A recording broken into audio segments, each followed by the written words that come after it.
त्याचा व्हिडिओ आलाय. जागा देतात. मी तुम्हाला नावानिशी सांगते, मला कोणाचा अपमान करायचा नाही, पण काही जण म्हणायला जागा देतात. अरे ती जागा तरी निवडून आली पाहिजे.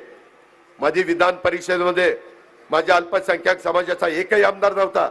मला 2 जागा आल्या. मी त्याच्यामध्ये इद्रिस नायकवडी, इलियास नायकवडींचे चिरंजीव, मला वाटतं महापौर होते ना मिरजचे, माजी महापौर, त्यांना जागा दिली. आज त्या सभागृहामध्ये अल्पसंख्याक समाजाला रस्ता दाखवण्याचं काम, जागा देण्याचं काम आम्ही केलं का, तर आम्ही शिवशाहू फुले आंबेडकरांच्या विचारधारेचे. मला सगळ्या अल्पसंख्याक समाजाला सांगायचं आहे, बाबांनो, मी बारामतीमध्ये काम करायला लागल्यापासून कधी कुठली दंगल होऊन दिली नाही, कधीच नाही.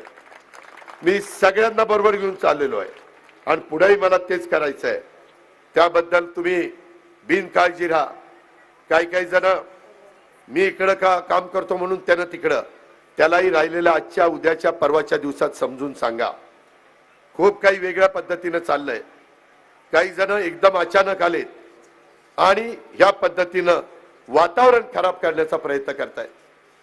म्हणून मी मगाशी म्हणलं की काहींना जमेल, पण बाकीच्या माझ्या शेवटच्या बारामतीकराला नाही जमणार, माझ्या बारामतीच्या गरीबाला नाही जमणार, माझ्या बारामतीच्या स्त्रीला नाही जमणार. आणि सगळीकडे 50% जागा आता महिलांना आहे. त्यांनी कुठनं कुपन द्यायची, त्यांनी कुठनं 500 रुपये देऊन महिलांना आणायचं. तुमच्या तोंडात साखर पडो.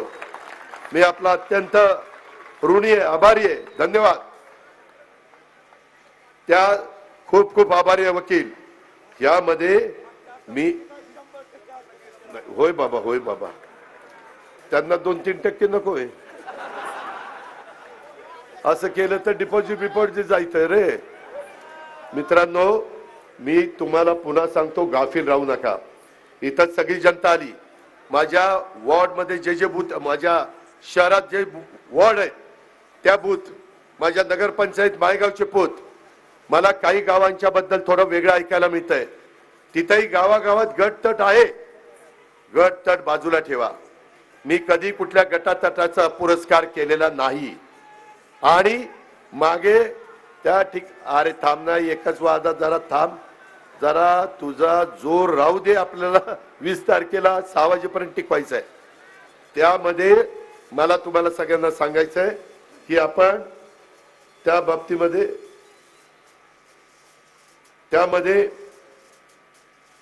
त्यामध्ये मला कळतंय की तुम्ही दुपारी 1 वाजल्यापासून आलाय, परंतु माझं थोडंच राहिलेलं आहे. मला त्या बाबतीत एवढंच सांगायचं आहे, ही गावकी भावकीची निवडणूक नाहीये, ही राज्याचं भवितव्य ठरवणारी निवडणूक आहे.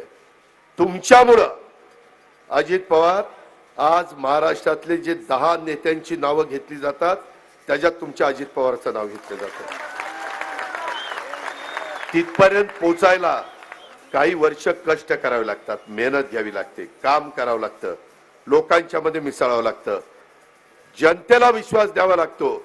नाही, ह्याच्या हातात सूत्र दिली तर हा काहीतरी चांगलं करेल. प्रशासनामध्ये